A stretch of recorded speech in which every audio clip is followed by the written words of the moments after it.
There were already 2 men at my desk when I got back from lunch. Both in suits too expensive for Wednesday. One was flipping through my sticky notes like they were court subpoenas. The other holding a company laptop like it had anthrax. I didn't ask questions. I just watched. "Ma'am," the one with the thinner tie said, not looking up. "We've been instructed to collect all assets. Your access has been revoked." Funny. I still had the app open on my phone, no one knew about, the one that said route connected. I nodded, placed my calisalad next to the stapler they just fingerprinted, and said, "Let me grab my purse." I didn't. I grabbed the drive taped under my chair, slid it into my jacket, and walked straight past the framed quote outside the HR suite. "We're all one team here." A joke so cruel it bordered on performance art. 5 minutes later, while I was standing in line at the parking garage, my phone pinged. Nota text a log. 1436. Unauthorized instance access attempt detected. 1437 Tier 3 permissions escalated by user system. 1438. Asset media initiated contingency mode. 1439. Fail-over countdown. T-7H21M. I looked up. The guy behind me was chewing gum like it owed him rent. The parking attendant waved me through without eye contact. Normal. Totally normal. Except nothing was because media wasn't supposed to wake up. Not unless something tried to overwrite her spine, and if someone had gotten high enough to trigger that protocol, they weren't just poking around. They were trying to own her. And no one, not even the golden parachute psychopaths upstairs, knew what she really did when she panicked. They thought they'd fired me neatly, cleanly, like a spreadsheet correction. What they actually did was detonate a trip wire buried so deep in the infrastructure that even the guys who wrote the compliance manuals had never seen it. And the best part, they were going toast for my help in 7 hours on their knees, unless media beat them to it. The first to call was Martin from DevOps. His name flashed across my screen while I was shoving laundry into a dryer at the 24-hour place on 6th, because my new condo didn't have appliances yet. He used to bring me coffee every Tuesday, double espresso, 2 sugars, no lid. Noah's voice cracked like a teenager's. "Jules, we've got a situation." "You mean besides you scraping my profile out of the org chart like mold off an orange?" A pause. Then client-side sync just duplicated 20,000 invoices across the EU node. Billing systems stuck on infinite loop. Nobody can override it. Legal screaming. I flipped a quarter between my fingers. Tails I hang up. Heads I play God. It landed on the floor. Edge down, balanced against the lint trap. "Medi is awake," I said quietly. "And she's not fond of betrayal." "What, nothing," I said, standing up. "How's the failover handling cache migration?" He didn't answer because he didn't know. Because that system didn't exist on any float chart. Because I'd built it with routinely authorization and a name that sounded like a Greek drama for a reason. "You need to come in," Martin finally said, almost whispering. "I don't need to do anything. Jules, this could crater the contract with Zurich." I looked out the window. Across the street, a man in a banana costume was yelling at a bus driver somewhere in Zurich. Partner exec was probably watching a real-time dashboard graph dive into the underworld like it owed Sharon Toll money. Tell corporate, I said that if they want media calm down, they need to send someone with more power than a middle manager with caffeine withdrawals. Then I hung up because the truth was media wasn't broken. She was deciding. See, when I built her, I'd been through enough layoffs, gaslights, and performance reviews that read like death threats with bullet points. So I gave her teeth. Logic gates tied to behavior patterns. Passive-aggressive logging scripts. Keyword traps that waited months just to catch one exec saying replaceable in an email. And she'd caught them. Oh yes. Especially Aaron, the golden boy COO with a LinkedIn full of platitudes and a heart made of vapor. He triggered the final clause, not just the redundancy email. The second one, the one that said, "Just keep her sweet until we've cloned the middleware." It's what did it. That's what woke her. And media doesn't like being cloned. 3 hours later, Zurich was offline, not sluggish or intermittent. Flatline. Their end-of-quarter audit pipeline built entirely on our custom data. Interface was vomiting null packets like it had food. Poisoning. I didn't hear it from Martin this time. I heard it from Hector, my old intern. He sent a text. "Online, they're in the war room." Aaron just said your name like it was a slur. It made me laugh out loud. In the frozen aisle of a grocery store, one hand on a pint of 10 tea. Some poor college kid backed away from me like I was about to bite him. I left Thie's Cream and walked out because now it was chess, and I was playing blindfolded, but with the board still rigged in my favor. See, when you build something over a decade, when you patch it, love it, curse at it, sweat into it at 2 a.m., while everyone else is sleeping. Know its rhythms. Media didn't just obey logic, she obeyed me, and I hadn't taught her to be nice. At 5:42 p.m., their internal Slack exploded. Screenshots hit Reddit. Some intern must have panicked and posted an image trying to explain the catastrophic rollback event in a private thread and tagged it everyone. The message was beautifully vague. Dev team investigating malicious protocol injection from deprecated automation kernel. Possible insider asset manipulation. No root override found. Initiating system lockdown insider asset. That was me. 10 minutes after that, I got the email. Subject urgent. Request for consultation from Aaron S. Lanning. Cooten, syrupypanic.julia, we understand there may have been a miscommunication regarding your transition. We'd greatly appreciate your insight into some recent platform inconsistencies. Please let me know a good time to connect. Transition. That word that smells like a funeral in a startup hoodie. I forwarded it to myself just to save it. I wanted to frame it eventually, print it out, hang it in the bathroom where my cat poops. Then I opened the admin panel. Media's heartbeat was flashing amber, not red, not green. Amber, that meant she was waiting. One keystroke from me and Zurich systems would stabilize. Data reassembled. Pipelines realigned like it never happened. But I didn't press it. Not yet, because I hadn't gotten my apology. And I sure as hell hadn't gotten the truth. What were they trying to clone exactly? And why was their AVPN endpoint pinging from Singapore with a username that looked a lot like mine but wasn't? Someone hadn't just fired me. Someone was replacing me. And Media, she had one more protocol, one they didn't even know existed. Last time I saw my own face logged in from Singapore, it was 2 weeks before my transition. And I remembered it crystal clear. Not because I'd been there, I hadn't, but because that was the day Aaron's assistant accidentally scheduled a meeting during my architecture walkthrough and then locked me out of the Zoom room. Said it was a permissions glitch. Turns out the glitch had a name. Sophia TR, LinkedIn title Senior System Strategy Analyst. Profile pic filtered like a K-pop album cover. Hired 6 weeks ago. Division Special Ops reporting line straight to Aaron. I found her buried inside our GitHub activity logs and unfamiliar SSH key committing garbage code into the scaffolding I built. At first, it looked harmless naming tweaks, comment refactors, but I knew my bones. She was rewiring Media's decision engine, trying to teach her to obey. That's when I knew this wasn't just a hatchet job. It wasn't downsizing. This was identity theft in slow motion. Aaron hadn't replaced my job. He was trying to replace me. And they almost pulled it off. If it weren't for one tiny detail, Media didn't trust strangers. Not unless I hand-fed her trust tokens. Each one-time stamped, keyed to a biometric hash, and signed by me. And Sophia, she tried to fake a token. Media didn't just reject it. She logged it, blacklisted it, and activated a silent watchdog protocol that started siphoning everything Sophia touched from emails to commit histories to recorded video calls. Yeah, she was recording. So, at 7:13 p.m., I sat in my tiny condo with a microwave dinner and watched Aaron, Sophia, and a third exec from Finance talk through a plan titled JT, Clone Contingency. I listened to my name get dissected like a cadaver, and she's brilliant but inflexible. We don't need her, just her system. Sophia, I'm almost done porting her middleware. Once that's live, we transition her out and push the narrative about her retirement. Finance guy, we've already reclassified her stock options under the Q3 adjustment. Legal says it's airtight. They were already spending the bonus they stole from me. At 7:26 p.m., I clicked back into Media's admin panel. Artbeat Amber Watchdog Active Failsafe Q Staging. I tapped in a single line command when I hadn't used in years. Initiate. Hecate had asked for voice confirmation. I leaned in, whispered one word, burn.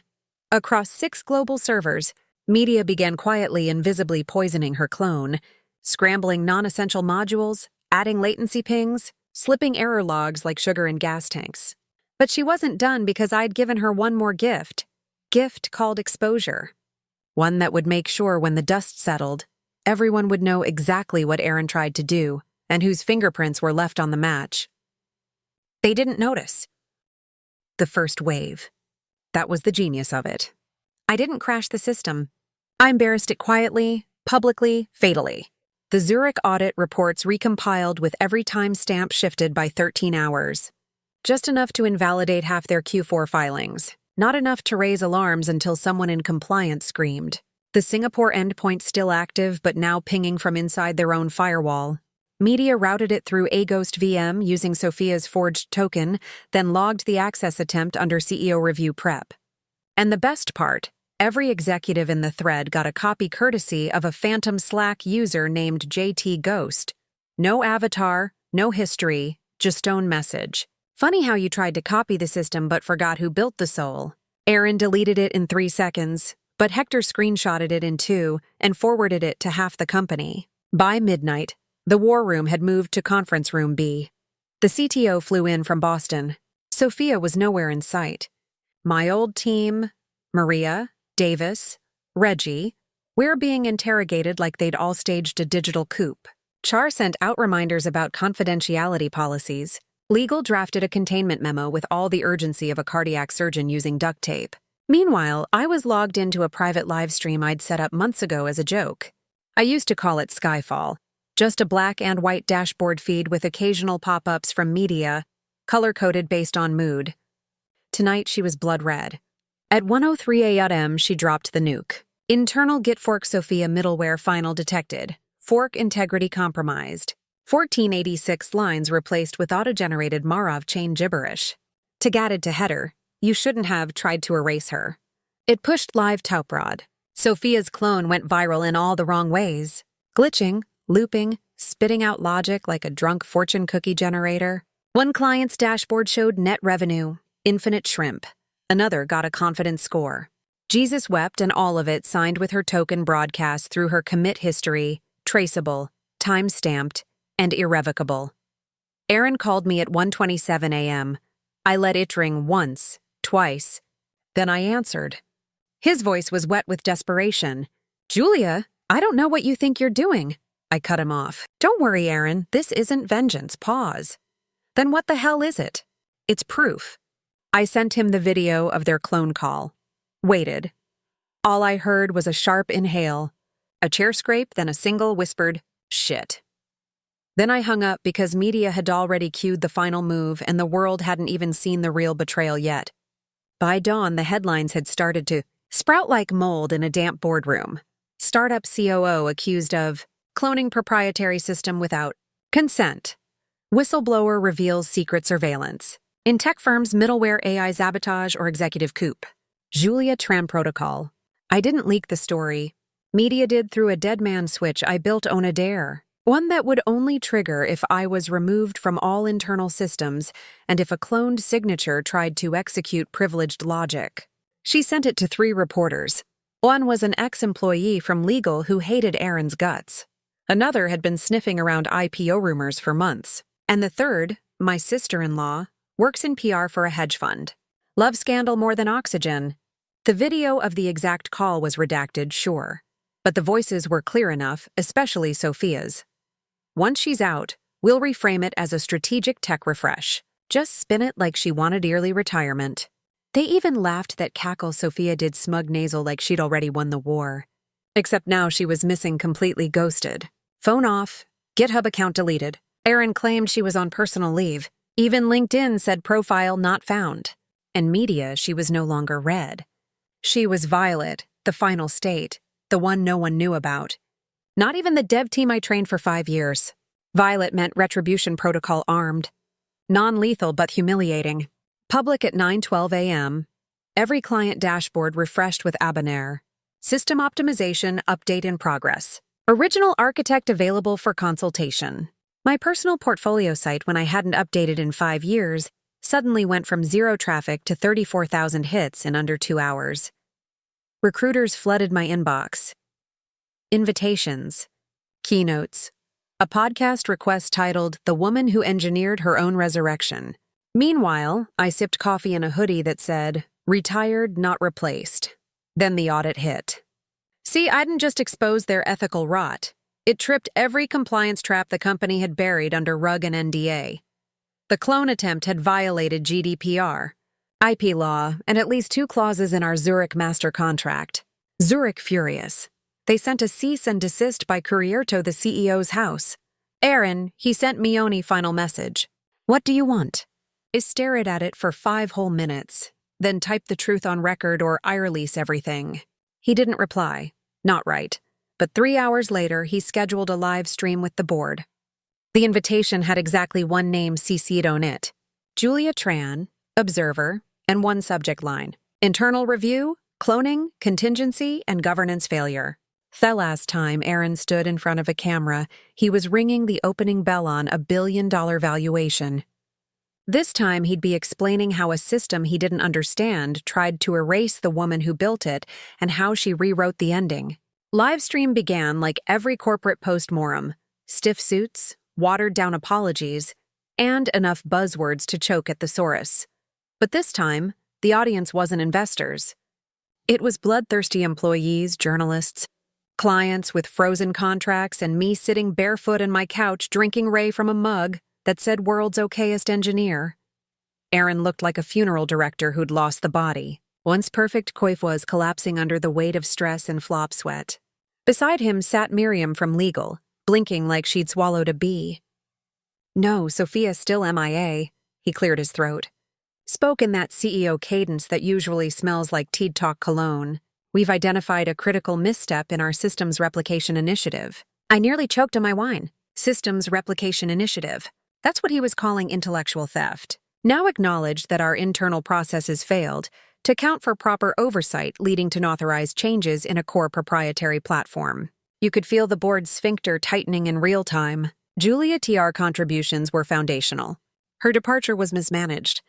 We regret that this led to cascading systems instability. Translation: we tried to screw her, failed, and now we're bleeding money.